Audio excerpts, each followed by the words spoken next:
Yang terhormat penyelenggara TK Muslimat NU Al-Itqon yang kami hormati, segenap pengurus anak cabang IGPM NU Kecamatan Comal yang kami hormati, rekan-rekan guru TK Muslimat NU se-Kecamatan Comal dan Bodeh. Alhamdulillah dalam kesempatan ini saya bertemu panjenengan semua dalam keadaan sehat ya Bu.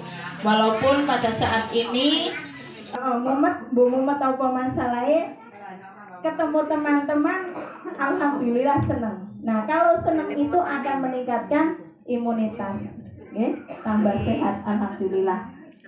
Dalam kesempatan ini saya bersama panjenengan ingin bersama-sama Bu, kita belajar bersama-sama.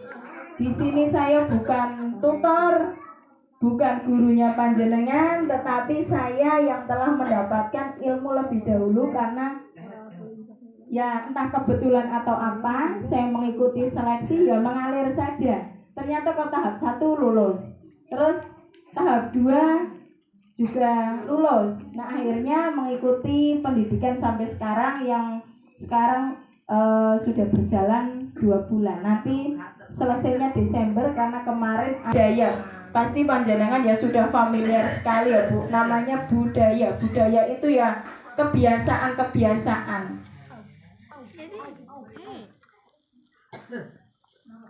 Budaya positif yang kita lakukan di sekolahan itu Bu memiliki teknik Bu.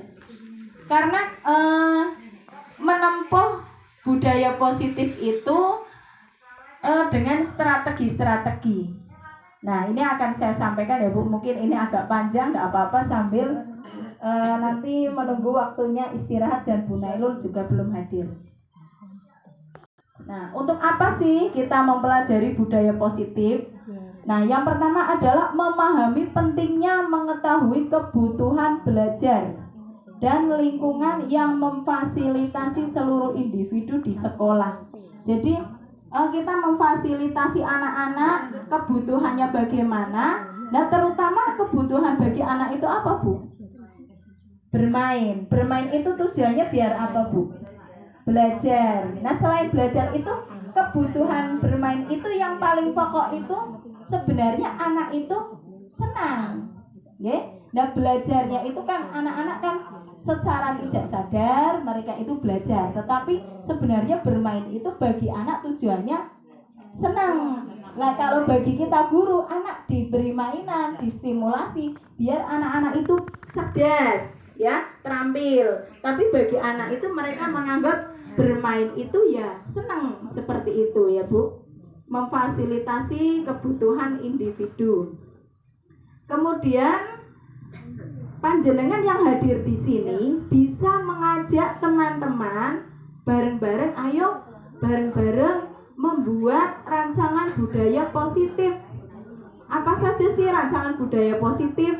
Ya, nanti akan saya jelaskan. Kemudian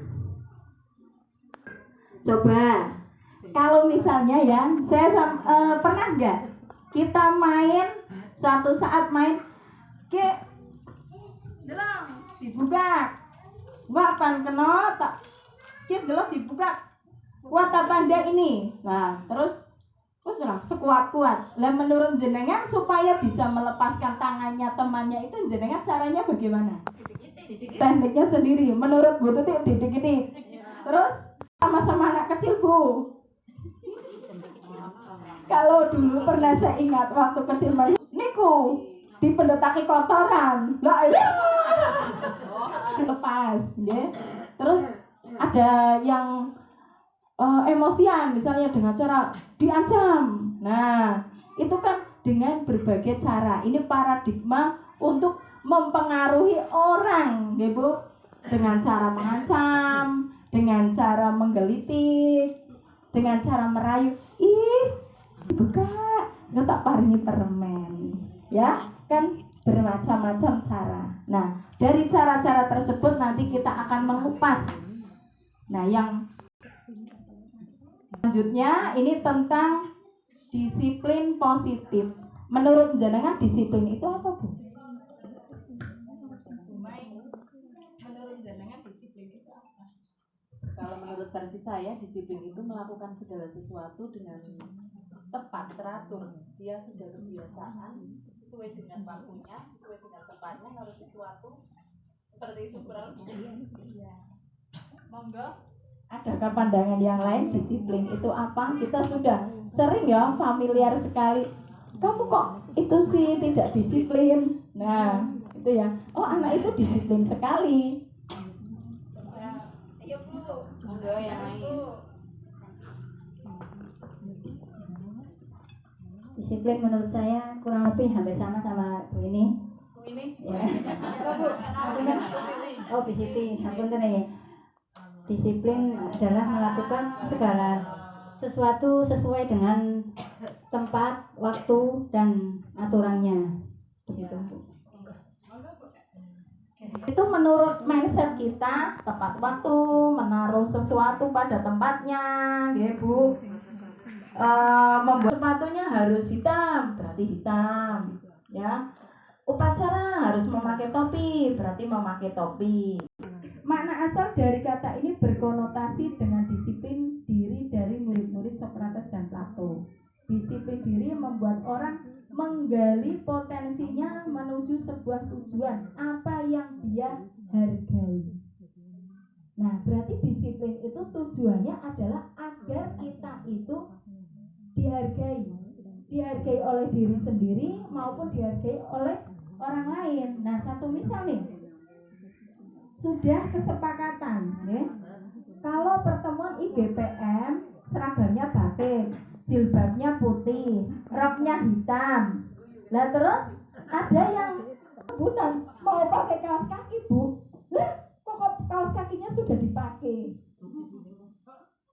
Berarti pas anak kaos kakinya enggak ada kesingsal atau apa, kaos kakinya ibu dipakai, ya. Kita mesti kurang pede.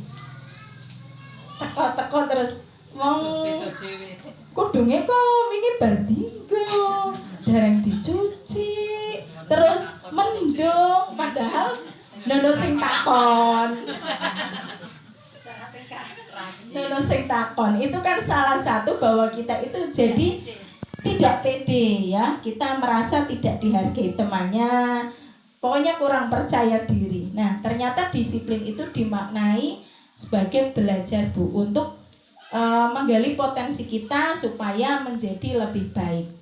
Ya, tentunya dari motivasi perilaku manusia. Nah, tentunya kita melakukan segala sesuatu pasti punya motivasi. Berangkat mengajar biar apa?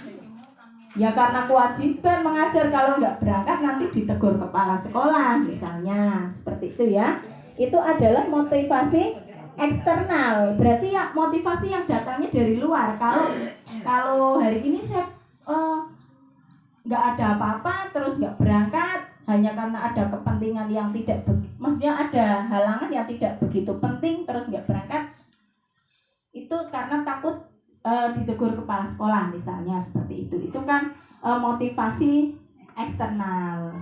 Kemudian untuk mendapatkan hadiah, Bu, ya termasuk anak-anak juga. Ayo anak-anak, mewarnainya yang rajin ya, nanti Bu Guru kasih bintang 4. Nah, ini kan berarti motivasi adalah untuk menghargai diri sendiri, yaitu motivasi internal. Inilah yang menjadi tujuan disiplin positif. Motivasinya dari dalam diri sendiri. Anak-anak mewarnai bagus, mengerjakan dengan sungguh-sungguh karena dia memang punya semangat, bukan karena bintang, bukan karena takut nanti misalnya Bu gurunya menegur, ya, bukan karena itu, bukan karena teguran, bukan karena hadiah, tetapi karena motivasi. Nah, ini yang menjadi tujuan disiplin positif adalah datangnya dari diri anak sendiri. Nah, efeknya apa, Bu? Efeknya ada jangka panjang, ada jangka pendek. Kalau motivasi eksternal itu efeknya itu jangkanya pendek. Misalnya, nah kalau datang misalnya datang terlambat ada hadiah, nggak semangat. Nah, tetapi sebaliknya kalau dari dalam diri sendiri seperti tadi panjenengan mengikuti kesepakatan datang jam 9 sesuai undangan, kemudian memakai seragam yang benar, jenengan bisa menghargai diri sendiri dan dihargai orang lain. Nah, itulah yang nantinya akan bersifat permanen. Bagi anak-anak juga, dia semangat sendiri mengerjakan dengan tanggung jawab sendiri. Nah, itu akan permanen Bu, daripada dengan iming-iming hadiah ya Bu. Ini sifatnya tidak permanen. Nah, kemudian kita sudah mengikuti implementasi Merdeka Belajar ya Bu. Saya ingin Bu, merdeka itu apa Bu? Belum? Itu Bu, di grup Facebook itu kan ada teman-teman merdeka lah, entah itu guru atau bukan. Lah merdeka nanti bebas, terus belajarnya terserah. Apa ndak kacau ini?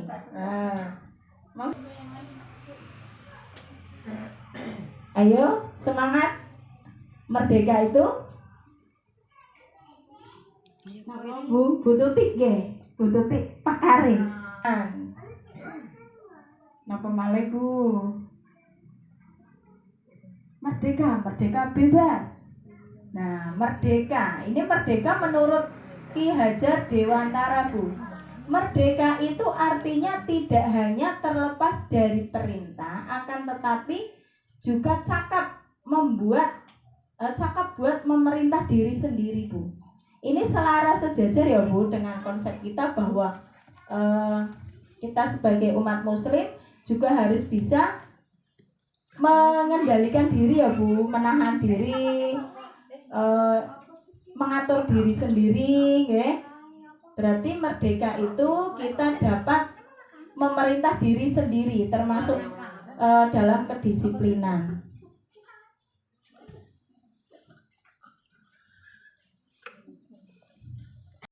Mboten bermasalah kuwi dudu TK Bu. Iya. Pernah ada anak berkelahi Bu? Ada. Iya. Nangis bendino. Lah terus penyelesaiannya bagaimana Bu? Iya, tergantung dari masalahnya. Boleh bercerita Bu? Pengalaman kasus yang paling buruk barangkali selama mengajar. Apa bocah cokot-cokotan sampai berdarah-darah?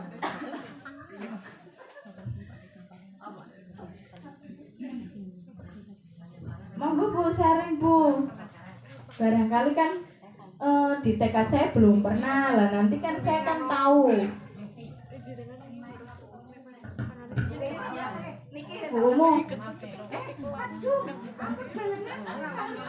Monggo sharing ya, berbagi pengalaman yang pernah ada masalah anak di sekolahan. Terus yang anak satunya itu narik baju kan Bu karena marah, berapa? Terus kancingnya pada tugel. Nah, terus bu gurunya, napa ya dipanggil. Masih marah nih. Kalau marah kan masih marah ya. Kamu kenapa? Gak apa-apa ya cerita. Orang itu bisa kok, bisa marah. Kenapa kamu marah? Alasannya kenapa? Itu Bu, tadi mengejek. Nah, ya sudah. Lah kamu kenapa? Kok kamu sampai menarik baju? Ya, dia mengejek, intinya seperti itu ya, berantem. Nah terus bagaimana? Apakah kamu mau berantem terus? Karena ini kan juga teman kamu, gitu ya. Nah di sini posisi kita sebagai guru Bu, berarti menguatkan anak. Jadi kita itu membela, membela keduanya Bu. Tidak ada yang disalahkan. Tadinya bagaimana? Lah kamu kok sampai menarik bajunya? Nah, beda ya Bu. Kamu pasti punya alasan kenapa kok kamu marah. Nah, ini anak kan merasa baju saya itu Bu biar dibetulkan. Nah, terus si yang satunya ya, misalnya Doni ini kancing baju teman kamu rusak loh, ini gimana? Ya nggak tahu Bu, aku kan nggak tahu caranya gimana, dilem mungkin ya. Nah terus ya sudah begini saja, kamu masang kancing bisa, misalnya menjahit. Nah kalau anak misalnya TK ya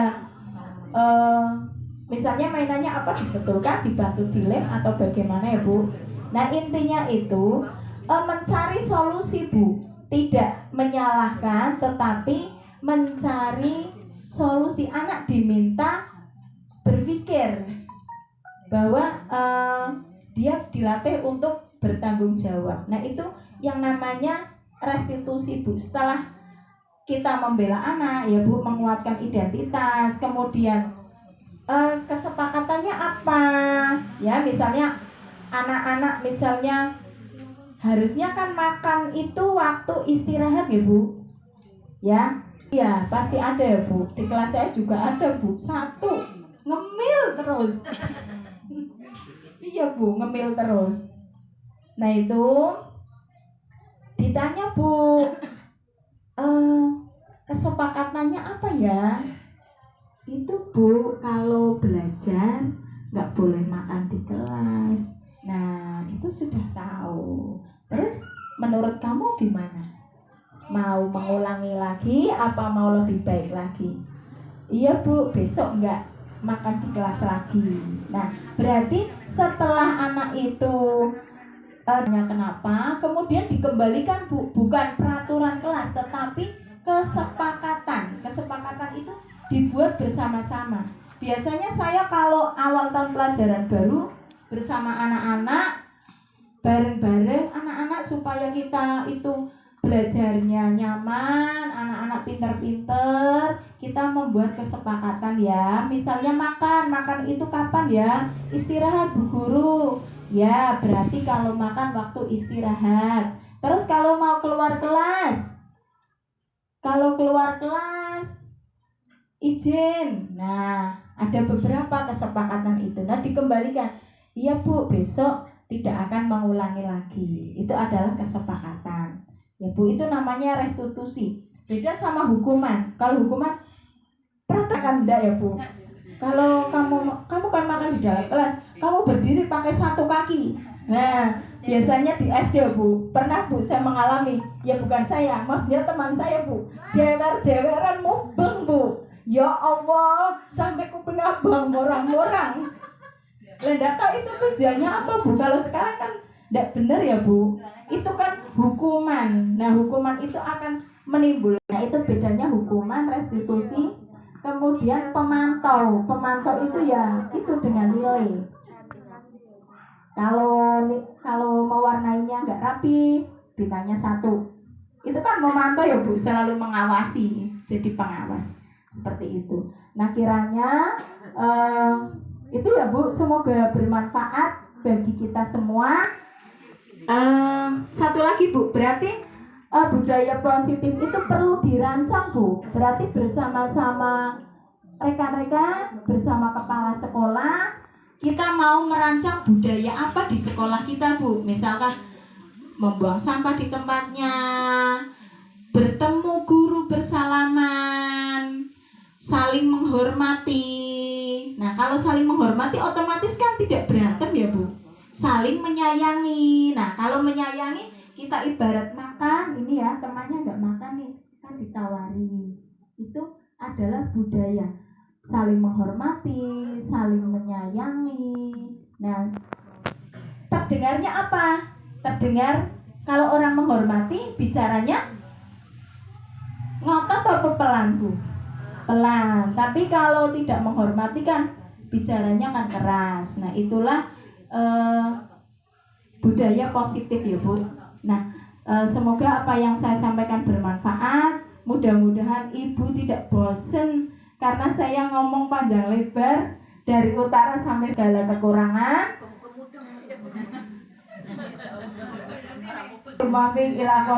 Wassalamualaikum warahmatullahi wabarakatuh. Waalaikumsalam.